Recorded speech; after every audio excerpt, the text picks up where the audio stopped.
Hey, how's it going, everyone? Welcome back. So today we're going to be taking a little look at Reddit and some unpopular opinions and hopefully answer a few questions or concerns that these people may have surrounding motorcycles. And I think a lot of you are going to know these questions. A lot of you who are motorcyclists who have experienced stereotypical, not discrimination maybe, but prejudice to some extent. I'm sure a lot of this you would have seen already. But let's take a look. Alright everyone, so let's jump straight in. The very first one we got is a doozy. Motorcycles should be illegal. So this person's unpopular opinion is they are loud and they're loud as all get out. Sorry, I've not heard that phrase before. They're loud as all get out. Okay, this person needs to get their brain tested. Let me try and read this all in one go for you. See if I can read it coherently. They're loud as all get out and extremely dangerous. They are used for them, but IMO, the public roads, is not the place for that. They're hard to see from a car. Biker clubs are pointless and a waste of gas and very disruptive. I understand that they're gas efficient, but is it worth it? Okay. We'll have a look at some comments or responses to this, but, well, whatever. You know, you're entitled to an opinion, I suppose, at the end of the day, but just because you don't like something that someone else does doesn't mean it should be illegal. Not necessarily. I mean, bikes, they're not any more or less dangerous than what you make them for the most part, and it all depends on how you ride them. If you ride them sensibly, then you should be alright, but if you ride them hard all the time, if you're being a bit silly, well, that's when bikes can be quite dangerous. But let's have a little look here at the responses to this. So, if everyone in Indonesia had a car instead of a motorcycle or scooter, traffic would be at a standstill all the time. Vietnam would be even worse. It's the same in India as well. There's a reason why lots of people get around on bikes, because it is perhaps the easiest way to get around.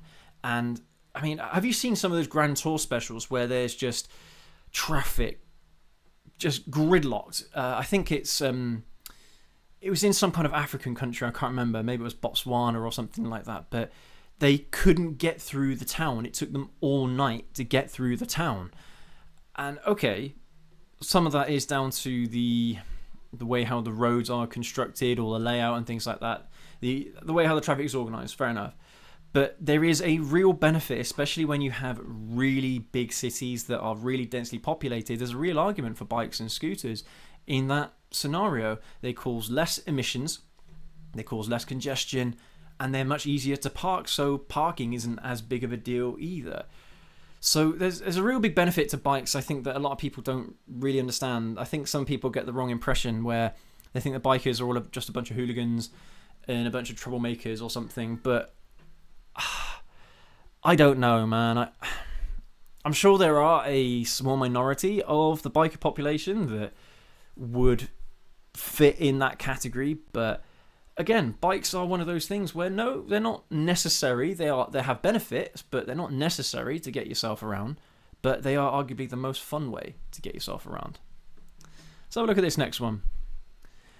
I love riding motorcycles, both on and off-road, but I can appreciate a different opinion without losing my mind about it. I think bikes with super loud exhaust are completely idiotic, so I agree on that point too. Edit. So guys, here is why I love riding, but I'm not a fan of excessively loud bikes. What happens when you hear a siren on the road? Whether you're stopped at a light or in motion, your first reaction is to look around to try and pinpoint the sound. Let's face it, especially in traffic, it's harder to pinpoint. While people are trying to find where that sound comes from, they lose focus on their driving and take their eyes off the road. Then bam, someone lane drifts without looking over their shoulder or hits a car in front, trying to see where the sound is coming from. This is exactly what happened to me riding my sport bike with a decently loud exhaust. Bike totaled, and I got lucky rolling to the side of the road. 3 witnesses to the crash all said the same thing. They heard the bike but didn't know quite where it was coming from, so they took their eyes off the road. TLDR, loud pipes save lives until they don't. Edit 2. Okay, blimey. This person's going off on one, isn't they?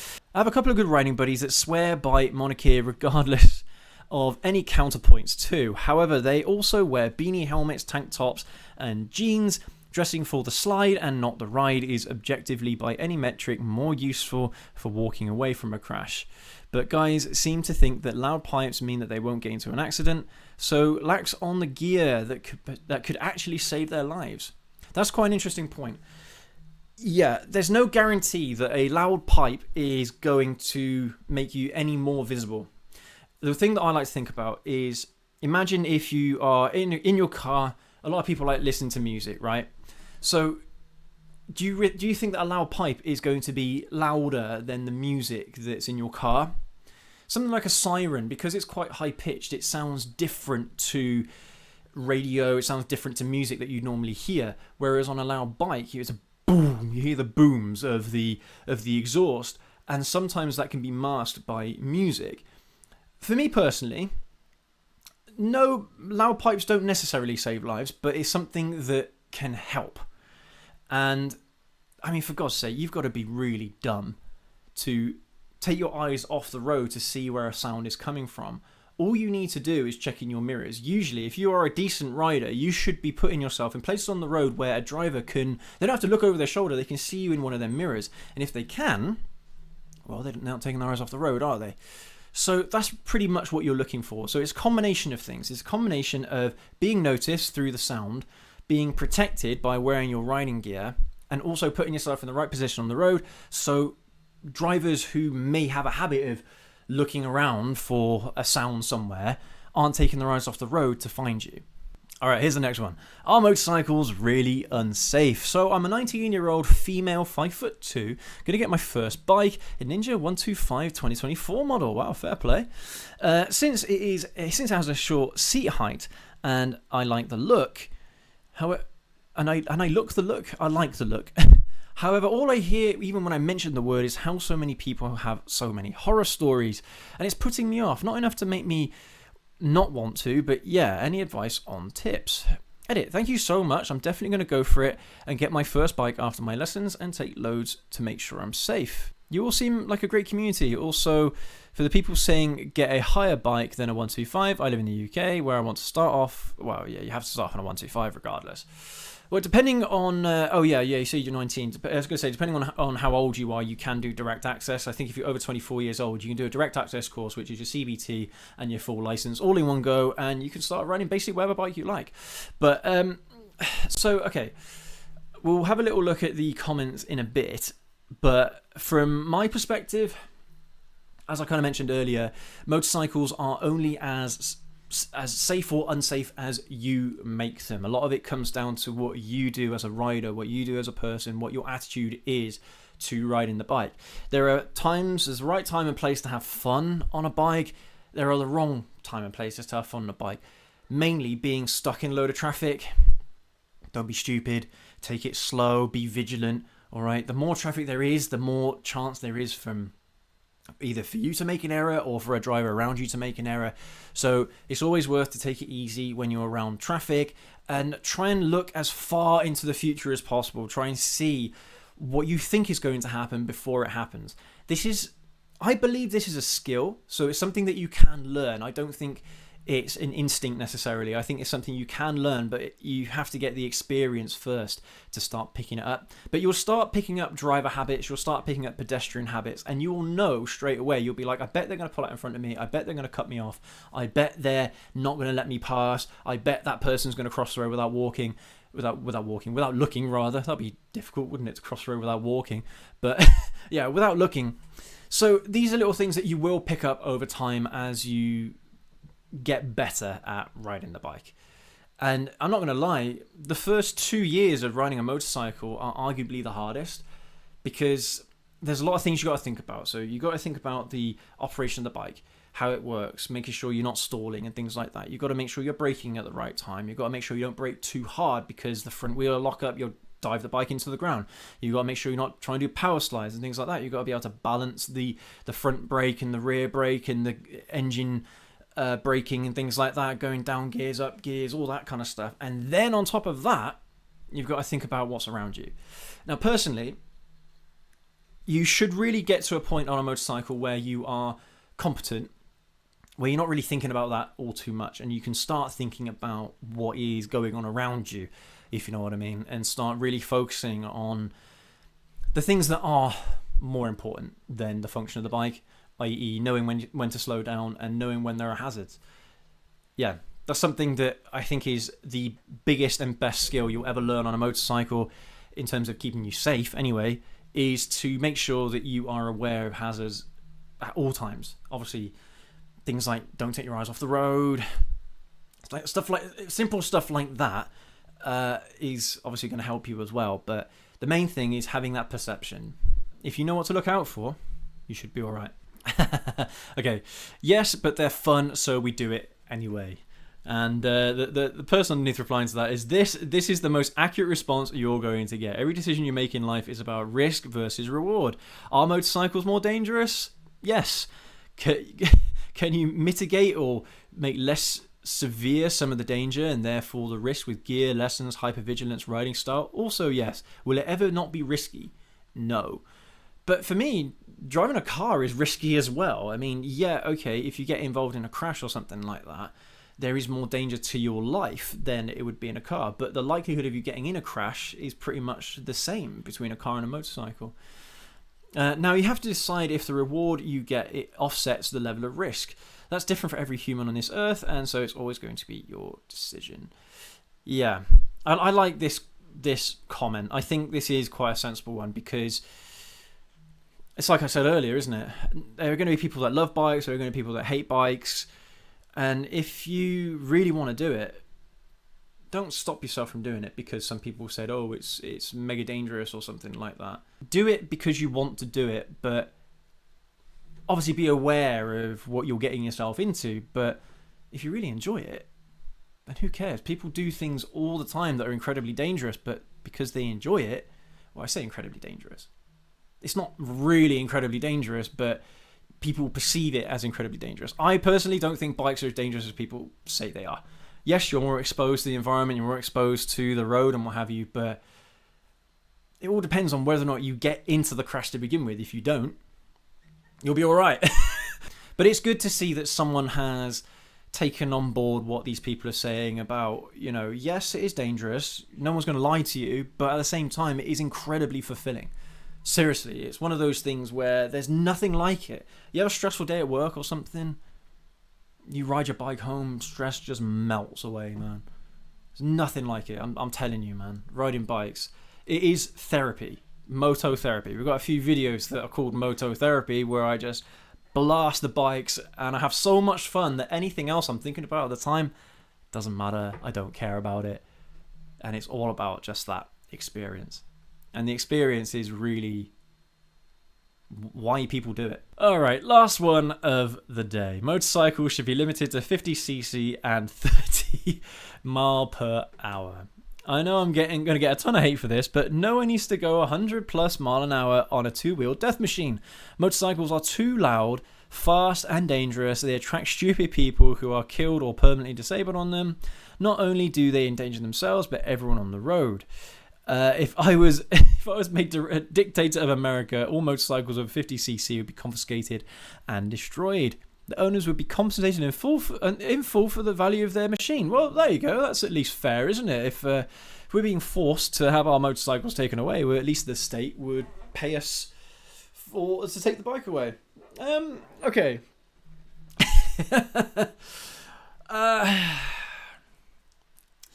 How do I approach this? It's one of the things that I've always appreciated about motorcycles is if you want performance, they are the best bang for buck. The type of performance that you can buy with 10 grand. If you want to buy an equivalent car, you have to spend over 100 grand to get a car that can even remotely have that kind of performance that the bikes can. And not all bikes are made equal either. Super sports, in a lot of ways, are actually some of the worst motorcycles you can buy for street use, because before you can even start experiencing the power of the bike, you have got to be doing over 70 mile an hour in a lot of cases before you even reach the power band. Those kinds of bikes, think bikes like the ZX-10R, fantastically good bikes and really fun to ride, but you're only really able to experience it at 100 plus mile an hour, which is a little bit stupid if you ask me. And because the power is generated in such a narrow band in RPM, all the way at the top end, it really can jump you and it can take you by surprise if you're not careful. So, no, you don't have to be doing 100 mile an hour on a motorcycle to enjoy it either. There are lots of bikes out there. ZH2, prime example. You know, you get up to 50, 60 mile an hour, you're enjoying that bike because anything up until that point is power. Loads of power, loads of torque. And the thing that I've always said on this channel is torque is what makes a motorcycle fun. For street riding, torque is what makes a motorcycle fun. For track riding, horsepower is what makes a motorcycle fun. And that's a real big difference. That's why a lot of people like riding cruisers, because even though they are incredibly quick, they don't produce a lot of horsepower, but they've got tons of torque. And that's what you want, really, from a street-oriented motorcycle. That's why a lot of nakeds these days, I think, make the perfect motorcycles for street use, because they are designed with that torque first. I mean, I was looking at a Speed Triple the other day, and it's not producing as much horsepower as, say, like a Daytona from Triumph, but it's still producing a load of torque in a really narrow window. I think by 5,500 RPM, you're reaching maximum torque. That is insane. That's so much torque, and you're going to be doing that, all that power in less than 50 mile an hour in first and second gear. Wicked. That is a fun motorcycle, hands down, and you're not going to be going stupidly quick. And there is this issue where riders do get a little bit, what's the word? They do get a bit of ahead of themselves when it comes to enjoying their bikes, and sometimes they can go a bit too fast. One of the things that this is what I try to do all the time. I only have fun in straight lines, because in a straight line, a motorcycle is easier to slow down if you need to.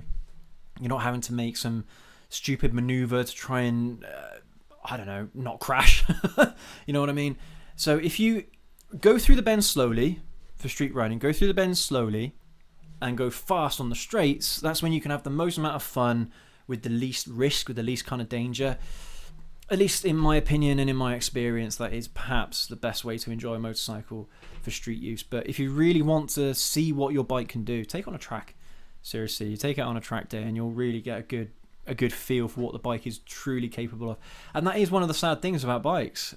Most of them, and I'm saying maybe 75% of bikes that are out there, you can't use 100% of its performance on public roads because they are just too quick. And bikes like a Z400, bikes like a Speed Triple, are bikes where you can have a load of fun on it without having to push it up to 100% of what the bike is capable of. And I think that's probably where the balance point is between not going stupidly quick, so you're keeping yourself safer, but still able to enjoy the bike. So I think this argument works most or this unpopular opinion works most for super sports rather than nakeds and things like that. So, I mean, people love their super sports. That's the thing. People are more than happy to have no power up to 10,000 RPM and then all the power within the space of 2,000 or 3,000 RPM. Some people are into that, and that's fine, whatever. But just remember to do that in a straight line. Do that in a straight line, not around bends. You will thank me later for it. But it is what it is, all right. Unfortunately, 50cc, 30 mile an hour, there wouldn't really be much point, not at least in terms of enjoyment. There's not a lot of enjoyment to be had on a 50cc scooter or a motorcycle because they don't have that power. They're not that fun to ride. And no, don't get me wrong, it's not all about power. If you get a powerful motorcycle, it doesn't necessarily mean that it's going to be the most fun. You could have more fun on a smaller bike that produces less power. So, yeah. Of course, I wholeheartedly disagree with this unpopular opinion because I am a motorcyclist. I have been for a very long time, and I really stand up for the culture and what bikes have to offer. And the funny thing is that these people, again, they don't really know what it's about. They don't really understand why it's beneficial, why it's so popular. People don't quite understand. I mean, this person, for all I know, might never have been on a bike before, and that's fine. But I personally don't think you should be making opinions on things that you don't understand, things that you don't know. By all means, make this opinion after you've had a go on one. And, if you don't like it, That's fine. There's nothing wrong with that. It's not going to be for everybody. I've said this before. Motorcycles aren't for everyone. But for those who are into their bikes, you can't be half in, half out. You're really into your bikes. And that's kind of how it goes, really. So, yeah, it is an unpopular opinion, and even moderate people would turn around and say, no, we shouldn't be banning motorcycles because it's a way of life. It's a huge industry as well, as billions and billions of dollars every year. It's a really profitable industry right now. And whilst there is an appetite for motorcycles of any caliber, manufacturers are still going to make them and people are still going to buy them. And so really that is that's what it comes down to. But I hope that you've enjoyed this little look at Reddit today, and I'm this video is a little bit tongue in cheek, all right? Yes, there are some unpopular opinions, but I'm not trying to be like, I don't know, crazy with my responses, because I like to try and be a moderate person wherever I can, and at least try to understand where these people are coming from. And yeah, there are some aspects of motorcycle riding or motorcycle culture or how bikes are ridden that aren't that great, and they do give us a bad rap every once in a while. But 99% of motorcyclists aren't crazy. They're not people that have a death wish. They're just normal people that like to ride their bikes every once in a while and maybe break a few speed limits every once in a while, just to enjoy the bike and just to feel like a sense of freedom that nothing else really gives you. But there you have it. Yeah, actually, that's really funny. Just before we finish up today, so this last one here. I hate freedom. Yeah, that is kind of... Oh, it's gone. There it is. It is kind of true. That is the vibe that this unpopular opinion gives off, don't you think? But anyway, everyone, I hope you've enjoyed this little look at Reddit today, and let me know what you think down in the comment section below of what we've spoken about. And what do you think? Are you in agreement with some of these comments or some of these unpopular opinions, or can we convert some of these people, or at least try and get them to be a little bit more understanding about where we are coming from? For me, the best way to show someone why we ride bikes is to actually get them on a motorcycle, whether if it's as a pillion rider or whether if it's on a bike themselves, to give them that first-hand experience. And then, if they don't like it after that, then fair enough. What more can we do? But the best way to understand it is to have a go. But thank you ever so much, everyone. I hope you enjoyed this one today. Go ahead, leave that like, hit that subscribe button and that notification button. We'll catch you all in the next video, everyone. Take care. Ride safe.